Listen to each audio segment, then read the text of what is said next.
Okay, this is the Federalist Era Part 4, Early Political Parties. We're going to see the emergence of our first two-party political system. Nobody planned it. Nobody even wanted it. It was, I would say, kind of a spontaneous uh, result of the fact that we just don't all agree. That came as a surprise. That came as such a surprise to that generation, because these men were 18th century men trained in school in 18th century modes of thought, and they shared an implicit faith in that the truth was objective.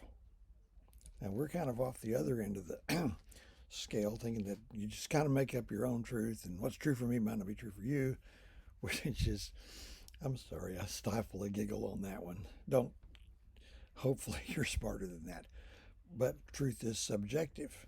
They believed a little over 2 centuries ago truth is objective. Therefore, it is what it is, regardless of what anybody might think about it. So, how do you find your way to the truth? Big old capital T, truth, objective. And that would be reason, capital R, reason. Essentially, that means linear logic. So, since truth is objective and reason is the pathway to the truth, all honest men who apply reason honestly will end up agreeing with each other because there's only one truth and it's objective. They'll all find their way to the same place. To the extent that they disagree, that's just confusion. So, the idea that honest men could have honest disagreements did not come easily to these men. It took another generation to kind of start to accept that. So if I know in my heart that I have applied reason honestly and that I have found my way to the truth, and you persist in disagreeing with me, either you have not applied reason honestly or you're trying to pull something. You got a hidden agenda. There's something wrong with you. Because if you'd applied reason honestly, you'd agree with me. I got to that point in class one time, some woman popped up and says, "That sounds like my ex." I thought, I bet it does. All right, so it was just not an easy thing. As I left off at the last video, this um, ability these men who were not ready yet politically divided on serious terms, they might disagree on, how to set this up or that up, but it wasn't anything profound. This, as I call it, a one big almost happy family thing. Um, that's going to last not indefinitely, but until something really controversial comes up, at which point they will begin to polarize. And if you have a series of such issues, then that will result in deeper and deeper polarization until they become enemies, each deeply suspicious that the other group is kind of a criminal conspiracy, and that you must organize to protect the nation from being hijacked away from its true principles. Okay, sound familiar? All right. So who threw down the first big hot smoking controversial proposal? Well, that would be Treasury Secretary Alexander Hamilton. Before I dig into Hamilton here, last thing I would expect to be a musical written about Alexander Hamilton. Ooh, I've seen it. It's pretty good. Uh, it's based on a big, thick biography you would find boring. I didn't. But the first two-party system sort of formed up behind two very different, both very brilliant men who were coming from opposite directions. Now, they didn't invent this stuff. They were each speaking or writing or making statements that reflected their views, but their views are not compatible. Each man's views resonated deeply with some people. And the two men were Thomas Jefferson, who was the Secretary of State and the author of the Declaration of Independence, and Alexander Hamilton, who'd been an army officer during the war. He was a brilliant lawyer. He knew a great deal about finance that he'd learned in the School of Experience. So the first two parties that denied that they were parties coalesced around these two men who emerged as the leading spokesmen for viewpoints that are already out there.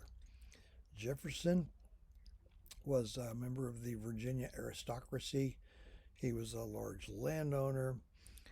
He owned an impressive number of slaves, and like other men of his generation, the older he got, the less comfortable he was with slavery. Now, if you can have trouble imagining how they could be comfortable with it at all, remember that people tend to accept the world as they find it. It takes a very unusual person to rise above that. Both of them do, along with George Washington and others, that slavery was an embarrassment to them. Anyway, Jefferson was well educated, was trained in the law. Maybe more about him later. He was, as I say, well read, well educated. He, like a lot of men of that generation, when it came to politics, they were influenced by some English political writers of about 70, 80 years earlier, two particular men known as the Commonwealth men. And the takeaway from their writings, the most popular form of which was something called Cato's Letters, a book supposedly, fictitiously written by the ancient Roman Republican Cato, who lived in the 1st century BC, was that government power itself was a standing threat to liberty. Now, we need government to protect us from each other, but government power, see, you got, democracy, you got to have some of that. It has to be viewed in light of its potential for destruction. So does government. So you have to be very careful about that, at least in Jefferson's viewpoint, not so much Hamilton. Hamilton, a very, very different man. Hamilton was born down in the Caribbean on a little island called Nevis, or Nevis, Nevis, doesn't matter. His father was a Scotsman. We'll go ahead and assume that the man from whom Alexander Hamilton took his surname was his biological father. Some people doubt that. The play Hamilton just assumes that Alexander Hamilton was what they would have called a bastard. That means he was born out of wedlock. His mother was not married to his father. I don't know that you can go that far. Alexander Hamilton had one younger brother, and when he was still quite small, the father abandoned the family, just left, leaving the mother of these two little boys just to fend for herself. And let's just say she fended for herself using whatever she could, avail herself of just to keep soul and body together. So that may be where the myth came from. One little thing, if Hamilton, the man Hamilton got his name from, was his biological father, then Alexander Hamilton's grandfather was a titled aristocrat in Scotland, which was a part of the United Kingdom. So in a sense, in spite of his seemingly humble origins, he had a better claim on just bloodline aristocracy than any of his critics did. Either way. Okay. When Hamilton was maybe 10 years old, his mother died. What would you give for the chances of two little orphan boys in a place like a Caribbean island? Not so much. But what happened then, I'm telling you about Hamilton here, this local businessman, it's like something out of a Charles Dickens novel. He just sort of swoops in, picks up the boys, takes them home, and took responsibility for them. Some have thought, well, maybe he was the biological father. We will never know. But saw to their education. Hamilton is extremely intelligent and curious, and read everything he could get his hands on, and showed signs of just brilliance. Now, he was given the job of keeping the books, the financial books of this businessman who actually owned several ships. He was into commercial shipping. He came to trust this kid, like junior high school age. He didn't go to school. His school was a business office. This man, the businessman, sailed over to England. He's gone for a year, leaving his shipping company to be run by a young teenager. When he got home, he found everything completely in order. He was richer when he got back than he was when he left. So not too long thereafter, the businessmen on this island, wasn't the one he was born on, uh, decided, you know what, this island is not going to be a big enough stage for the man this kid is going to grow up to be. So they took up a fund among themselves and sent him up to New York City to be educated. Now, there was a fine college there called King's College. It's still there. It's called Columbia University. It's extremely selective. Hamilton rejected. Oh, some people wanted him to go to Princeton, recently established. He chose King's College. When the Revolution came along, and he's about 20 years old, Hamilton was born in 1755. He may not have known the exact date of his birth, doesn't matter. Original poor boy made good. He may have been the only person at that college, faculty or student, that wasn't a Tory. But he managed to get out of there, joined the Continental Army right then. And with some education, they made him an officer when he was only about 20 years old. He was in charge of a couple of cannons. His ability was so obvious that several high-ranking officers just begged him to be on their staffs, and he turned them down because he wanted action. He wants to be in combat. Okay? Finally, an officer comes along that he could not say no to. That would be George Washington. So Alexander Hamilton, barely college age, not any really older than you are now, he was George Washington's most trusted staff member throughout the Revolutionary War, except along in the late 1770s, there was a bit of a disagreement between them, and Hamilton left the army for a while, went back to New York, and married the daughter of General Philip Schuyler, reputedly the wealthiest man in New York, and that's saying a lot. He married Elizabeth Schuyler, who remained loyal to him throughout her life, even though Hamilton was not exactly the most faithful husband. She bore him several children.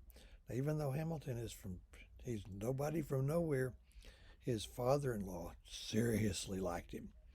So Hamilton went back to the army, participated in the siege of Yorktown successfully, successful lawyer during the 1780s, was responsible for the move that eventuated in the Constitutional Convention.